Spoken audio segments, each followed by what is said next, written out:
Happy Friday, everyone, and welcome to Weather for Weather Geeks. We'll keep this one short and sweet today. The weather's pretty simple in the near term. It's a nice day out there. We have sunshine, just a few passing fair weather clouds today. Turned out to be a little sunnier than I thought it would. This approaching front really has fizzled out as it's come east, and so even the clouds from it have just sort of gone away today, leading to a very, very nice Friday. Should be a fine evening for high school football tonight. Elsewhere across the country on this Friday afternoon, there's our nor'easter, finally starting to move out of the northeast after an ugly, chilly, rainy, windy week up there. And what we do have going on for the weekend is another front, which is hard to pick out on the weather map, but it's up in here. It's going to come through on Saturday and kick up the breeze, give us a mix of sun and clouds again, but no rain with that second front. What will happen with the second front is a little shot of chilly air for Sunday, chillier anyway. So Sunday probably a few degrees cooler than Saturday as some of this chilly air up in Canada moves in behind that front. Otherwise, very, very quiet on the weather map across the country today. You know, I've got the radar turned on here, and you're hard-pressed to find much rain. Southern Florida, where it's been ugly because of some tropical moisture, parts of the Northeast, and then some rain up in the Pacific Northwest. Otherwise, smooth sailing across most of the country today. All right, let's head into the weekend. Here's Saturday's front. A little hard to pick out, but it is right in through here. You weather geeks know that you know, when you're doing an analysis of a weather map and you have the isobars on the map, when the isobars kink like this, when there's a pattern of kinkage, if you will, kind of like this, where they form a little pattern like that, that's generally where a boundary is, a front. So you know, if an experienced meteorologist or even just a weather enthusiast would have a pretty easy time just drawing a cold front right in through there. This is midday on Saturday. Notice any showers with it confined to Canada, though, so no worries with any rain here, just a gusty breeze and some sunshine for Saturday. As I mentioned, behind the front, a nice day Sunday, but it is going to be chillier on the weather map on Sunday. High pressure will be centered down over the Ohio Valley, giving us the sun. At least it won't be all that windy, a little breezy at times, but the strongest winds will be confined to up in New England, where those isobars are much closer together. All right, it's still going to warm up next week.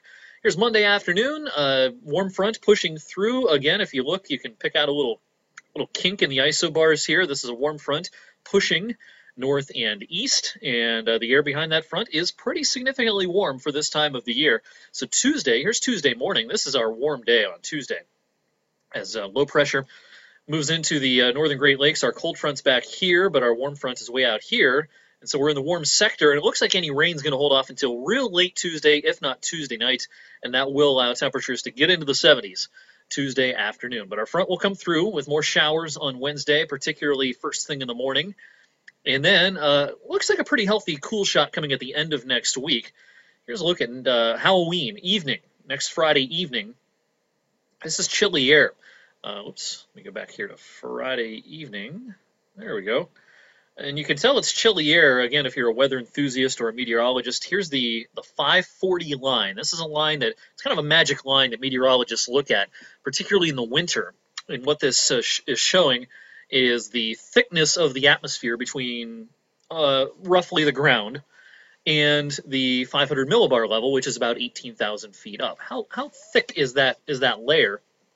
And when you see the 540 line dipping to our south, that means that the air mass is usually cold enough, and colder air masses are thinner than thicker air masses, and a thinner, colder air mass, particularly in the winter, can support frozen precipitation. And if you took this GFS model literally, which we're not prone to do 7 days out, but literally, now, this might be a cold enough air mass for snowflakes here. No accumulation, but there could be flurries if this were to work out exactly right a week from tonight on Halloween. So that'll be something we're keeping an eye on. That is a legitimately chilly air mass coming down. I do think, though, that it's likely to be a 2 or 3 day cool down, and then overall, I think the first half of November, or at least the first 10 days of November, will probably average out warmer than average.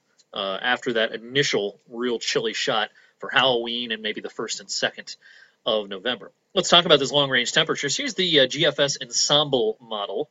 Here's our big warm-up for next week, getting into the 70s by, this is Tuesday right here, and then our downward trend. Now, the ensemble model for Halloween has a high of 51. Looking at that weather map, I tend to believe that maybe that 51 would be pretty optimistic if that weather map is going to be exactly right. That looks more like a low 40s kind of a day to me, so we'll see what happens there. You look at the last night's European model, different looking chart here, but these are the temperatures forecasted by that model, and check out Halloween and beyond, right in through here. That is some serious cold air. Here's the legend over on the left, and this would suggest, if it were to be exactly right, not likely, but it's what it's forecasting, we would have a couple of days where we would struggle to get out of the lower 40s for daytime highs right in through here.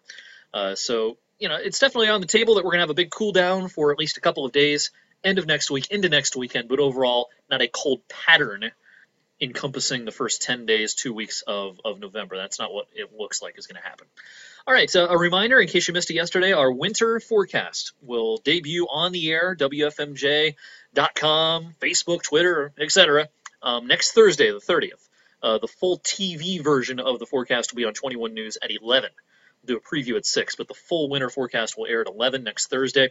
We're going to have you covered with a big, long blog post on my weather blog. We'll link to it on Facebook and Twitter.